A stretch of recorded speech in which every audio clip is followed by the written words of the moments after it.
All right, so the act on Netflix just completed. I believe it was the last episode. From the words or what they said at the end of it, I believe it's the last episode where they finally decide to split up her and Nick's trial and charge them separately, and then they did what happened after that in the words and stuff. So I don't know. At first I wanted to see it because I thought she was completely innocent. Well, not completely innocent. I thought, you know what, she was completely caught in a situation where that was her only option, was to, was to kill her mom and get away. But I know some of it is I know some of it is a little dramatized.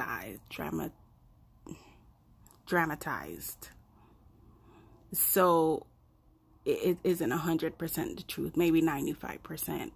But I was feeling sorry for her until I think about the second or third episode, when we as the audience seen that she could walk, and even after all that, she got back in the chair and got back.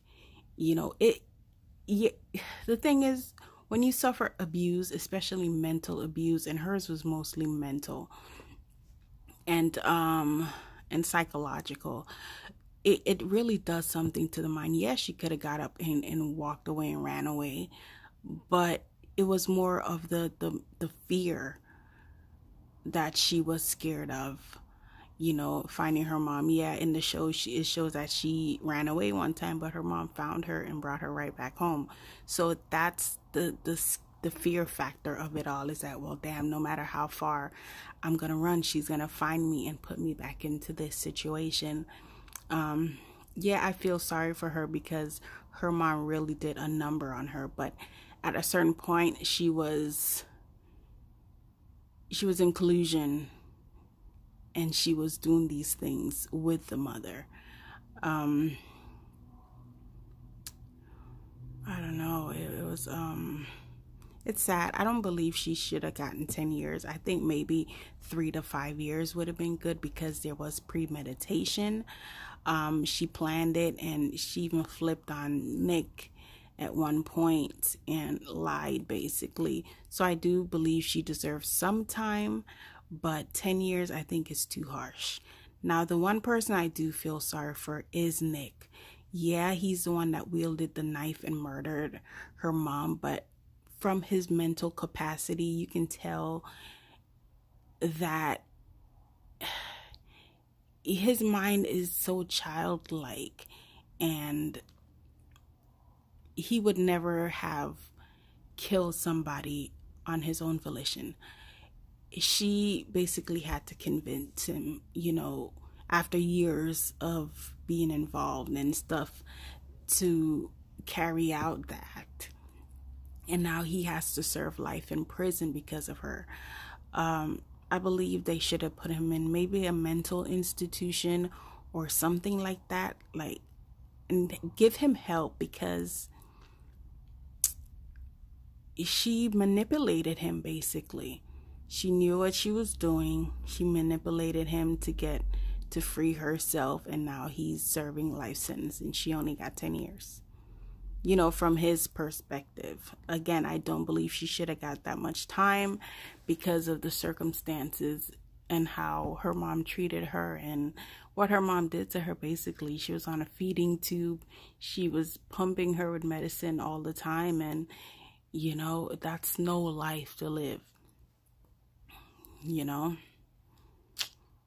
But like I said, I do feel sorry for Nick and his parents, because she basically dragged him into it and convinced him to do it.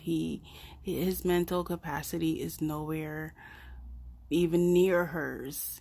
So, he just did what he was told, basically. He seemed like a psycho in the show, but when you really look at it, he's basically just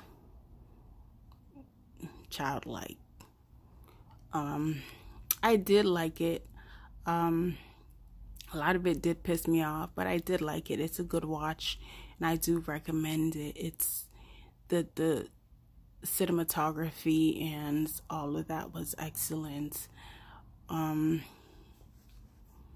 I think Hulu did a really great job. Like, they're starting to really come up just like Netflix did, and they've started their shows and their little movies and stuff have gotten really good. So I do think Hulu is, coming up on Netflix soon.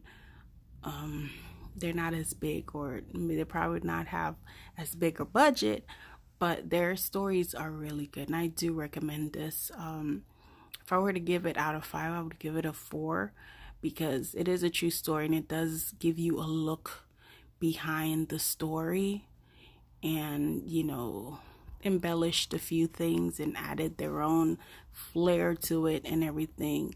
But it is a really good show, and I do recommend it.